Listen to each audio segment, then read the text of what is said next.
Señalar que es preciso proteger y defender la situación de los perjudicados como consecuencia de este derrame.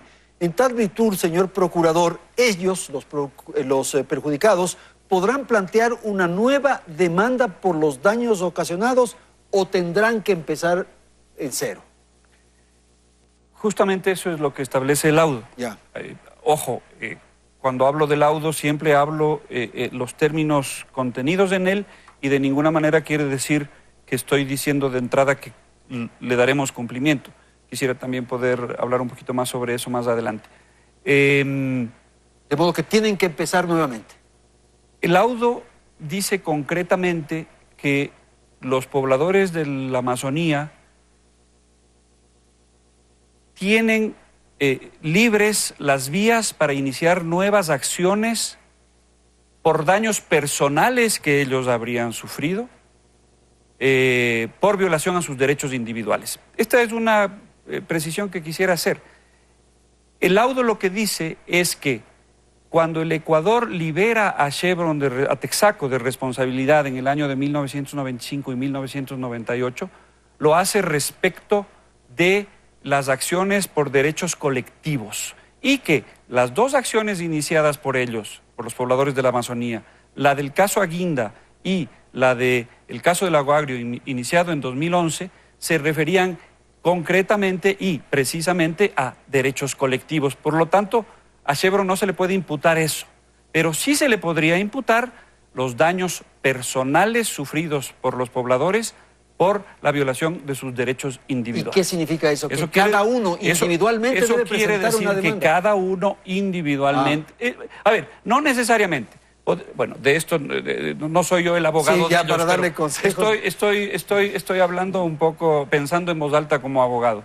Ellos podrían presentar una acción conjunta, pero no por derechos colectivos. ¿Qué quiere decir derechos colectivos? El derecho a un medio ambiente sano es un derecho colectivo, porque no se goza individualmente. Pero, por ejemplo, los daños que ellos habrían podido sufrir por su salud, la pérdida de sus cosechas, la muerte de sus animales debido a la contaminación, eso sí podrían seguirlo.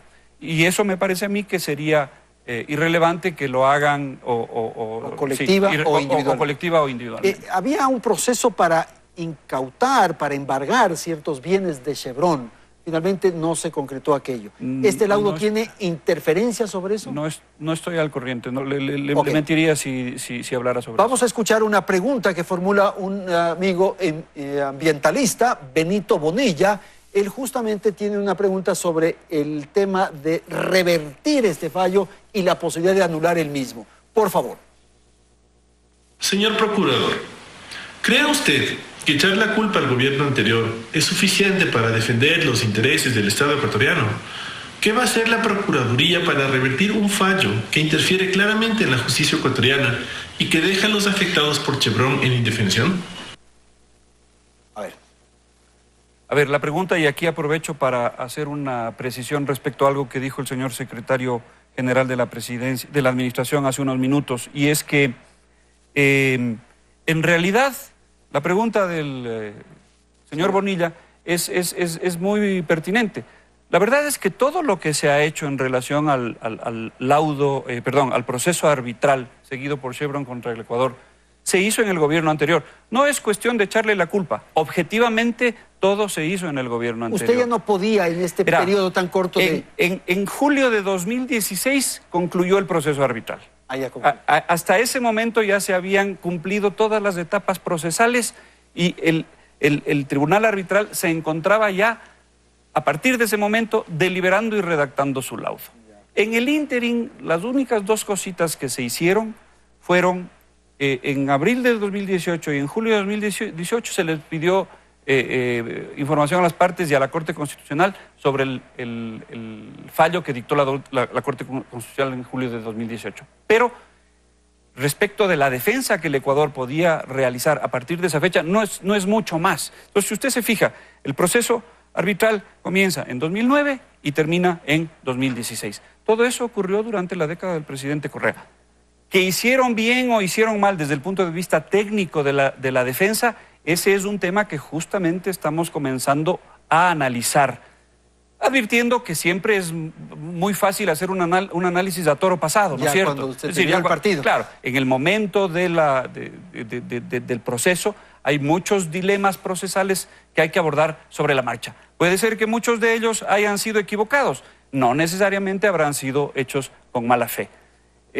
Las posibilidades concretas de revertir, a ver, en los procedimientos arbitrales no hay, concretamente en este procedimiento arbitral ante la Corte Permanente de Arbitraje y bajo las reglas arbitrales de la Comisión de las Naciones Unidas sobre Derecho Comercial Internacional, UNCITRAL son las siglas en inglés, no hay la posibilidad de una apelación, no existe un recurso de apelación.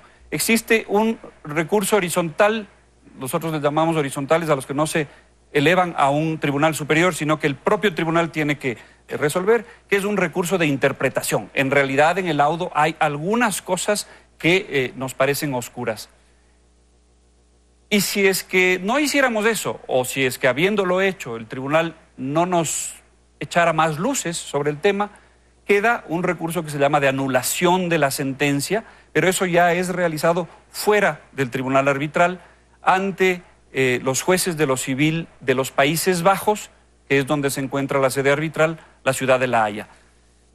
Normalmente las causales previstas en la legislación de los países europeos para anular un laudo arbitral tienen que ver con la competencia del tribunal arbitral. Y ese es un tema que nosotros desde el inicio hemos alegado. Parece interesante que esa puede ser una vía para provocar eso. Pero eso usted tiene que presentar entonces en los tribunales, en las cortes de los Países Bajos. Y tenemos para eso 30 días, 90 días. 90 días. En el transcurso de los 90 tiene que presentar ese pedido de nulidad. Exactamente. Y luego es un juicio que tomará...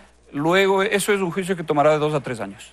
¿El gobierno ecuatoriano va a pagar este dinero que se acuerde, que se pacte, o qué va a hacer?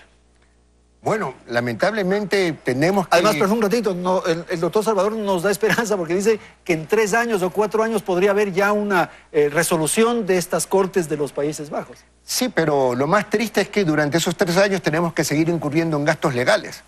Así que la llave sigue abierta y se sigue yendo el dinero porque ahora tenemos que defendernos y con más razón habrán estos gastos que no serán pocos. No serán pocos.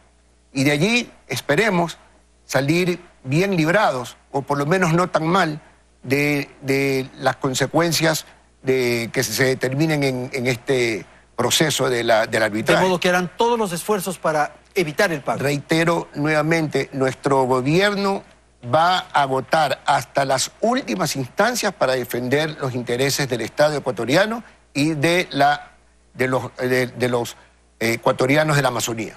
¿Usted llega a la conclusión de que el gobierno ecuatoriano es víctima de Chevron o de quienes estuvieron en el tema o manejaron el asunto desde una perspectiva legal, judicial? Yo diría, y creo que esta pregunta es de lo más pertinente, yo diría que el Ecuador ha sido víctima de un vicio de intervención, de querer intervenir las autoridades en la función judicial. Eso hace de que cualquier cosa que se resuelva en la función judicial pierda legitimidad. Nos hace ver poco serios como país. Eso va en contra de la transparencia del Estado ecuatoriano. Y cuando un Estado no es transparente, no es serio y tiene una justicia que se demuestra ante el exterior de que es manipulada por las autoridades, no vamos a tener inversión extranjera en el Ecuador y no vamos a poder salir adelante como país. Pero estos tratados bilaterales de inversión traen estos problemas que ahora mismo estamos enfrentando. Yo más bien veo que esa es la consecuencia de lo primero. Por esta razón es que se exigen los tratados bilaterales internacionales. Más bien, los inversionistas tienen necesidad de protegerse con estos tratados. Así es. Así es, Andrés. ¿Usted qué cree, doctor, que finalmente esto en términos públicos, de imagen, digamos así, da la impresión, o uno podría llegar a la conclusión, de que ustedes se han sometido a Chevron? No, absolutamente. O sea, como dijo el señor procurador, este es un tema que ya estaban las cartas jugadas en el año 2016.